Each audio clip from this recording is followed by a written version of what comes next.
حبايبي واخواتي واصحابي، ادي الاول عاليه ام سلام كده محطه مصر اهي عند القطر اهي. ادي الاول عاليه ام سلام فول باحمد قشطه كافيه. هتمشي في الشارع ده طوالي كده، وادي المنوفي محمصات العلا تمام، وادي محل اسمه المشي وحلال ابراهيم الغفير. كده احنا فين؟ احنا في محطه مصر ابو احمد اهو، كشري مدرس اهو. احنا كده في محطه مصر، في ظهري على طول القطر تمام. احنا كده هنروحوا على السيد زاهر، ادوات منزليه. هنروح على ادوات منزليه السيد زاهر. بسم الله ما شاء الله، اللهم بارك لك بقى. ماشي كده ماشي كده ماشي كده، هنوصل لغايه ده كده شارع ابن الخطاب. كده ده شارع ابن الخطاب. تعالوا بقى ايه نشوفوا محل السيد زاهر معانا. بصوا بنات كده كشري المدهش اهو فوق اهو، كشري مدهش على يمين. هنا جزارة المعلم مشويات.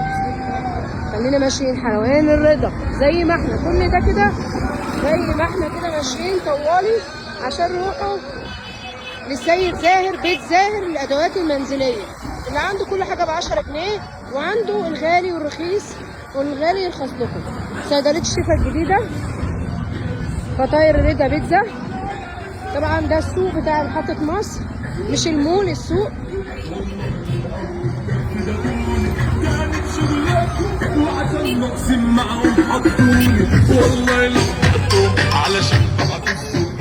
بصوا يا بنات، استني الفواكه على اليمين عند كشري وشاي، اسمه شارع عمر بن الخطاب.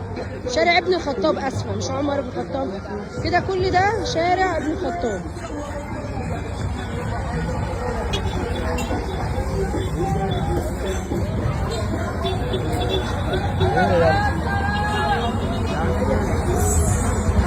بصوا يا بنات، اولاد القاسم، عصير الميدان، كشري وصايه اهو. ده كده كشري وصايه. كده جبنا الشارع من فوق، اللي تايه احنا جبنا الشارع من فوق. ادي كشري وصايه، ادي كشري وصايه، ووش منه على طول ادي ظهرك لكشري وصايه. بيت زاهر اهو، ده كده بيت زاهر، سيد زاهر.